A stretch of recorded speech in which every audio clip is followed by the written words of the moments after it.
Our next story is trade related in that it discusses rumors of a present trade. It talks about a trade from a little more than 10 years ago in 1960. But I'm going to put this out there because of the inimitable writing style of Toronto Globe and Mail columnist Dick Beddoes. You can say whatever you want about the man they called bedclothes. He could write, and I loved reading his prose, and I think I'll enjoy reading this particular column right now. It also covers another news item that happened this week as well. Toronto hockey fans have been asking what is the psychosomatter with Mike Walton, and his lawyer has been answering the question. Nothing that a trade away from the Maple Leafs won't cure. The trade hasn't happened, although the Maple Leafs have had only 6 or 7 weeks to arrange a deal, and one hesitates to harpoon them for operating slower than a frozen caterpillar stuck in January molasses. One is beginning to wonder, however, if the Maple Leaf Mikados aren't putting themselves away as guys wearing a dog in a manger mien. The Leafs do not want Walton, and they do not want anyone else to have him either, unless in return they get an arm off Phil Esposito and maybe 2 legs off Robert Orr, and then clear title to the Stanley Cup to boot. That's all they want. The first law of Stafford Smythe is, after all, you don't trade a zircon for anything less than all 100 carats of the Kohl-Nuer diamond.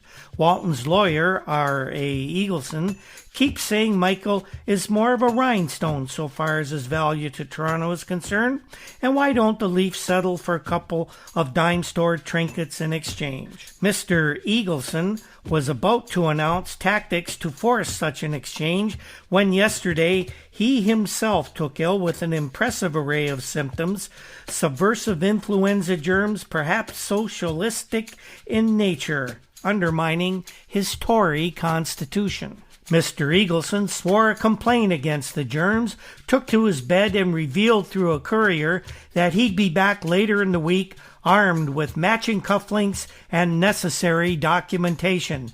Mr. Smythe, therefore, has a few more days to guess whether Mr. Eagleson's threat is a bluff. In the meantime, a hockey player who could help 10 or 12 teams in the National League does not play because he is caught in a system which dictates all of his tomorrows. And even with all this, Walton is better off than Mark Rayom, who is listed in fair condition in Hamilton General Hospital after suffering head and chest injuries in a car crash Sunday afternoon.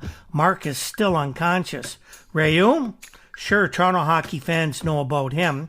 He's a solid journeyman on defense, up from St. Michael's College Juniors to join the Maple Leafs organization 17 seasons ago. Rayom was a hay pitcher on the Pittsburgh Farm Club for 1 season, and then the Leafs lugged him up for 4.5 years when the franchise was in relative purgatory. Rayom played for George Imlach when the Big Eye was assembling a future champion, but he wasn't going to be one of those players. He was the party of the second part, when Imlach wheeled a major deal with the Detroit Red Wings. Comes to mind now, doesn't it? The late Jack Adams, running the Detroit Red Wings like he would a world war, grew disenchanted with Red Kelly, who threatened to retire rather than to report to the New York Rangers in a deal that Adams had arranged with the Broadway Blue Shirts. Trying to salvage something, hell, anything, Adams swung a barter with Imlach. Kelly, for young Mark Rayom, even up. Kelly was among those who made Imlach resemble a genius in 4 Stanley Cup triumphs, 3 in succession, 1962, 63, and 1964. Mark Rayom played 47 games for the Red Wings, then became a player who passed by in the agate type of the summaries from the minor leagues.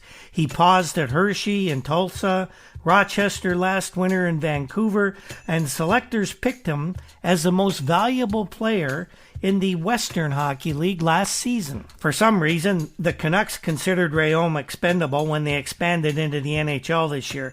He was sent to their Rochester affiliate several weeks ago and given time to move his family back to their home in Windsor from the Canadian West Coast. Jim Ball, business manager of the Rochester club, was saying Mark had been sick with the flu and hadn't played in our last 5 or 6 games. Then we got bombed 11-3 in Hershey Saturday, and we wanted him for our Sunday game at home against Baltimore. On the phone, he said he'd come to Rochester right away. Rayom traveled by car from Windsor to Rochester on Highway 3, which runs from Windsor to Fort Erie through southern Ontario. He was 6 miles east of Dunnville at just about before 2 p.m. on Sunday, according to the Ontario Provincial Police, when the accident occurred. His 1967 Camaro went off the road, slammed into a tree. Mark Rayom is in the Hamilton General Hospital. As of the beginning of the week, he was unconscious. There was fears that he might not make it, but Mark did recover. He regained consciousness later in the week and eventually recovered from the effects of that very serious car accident.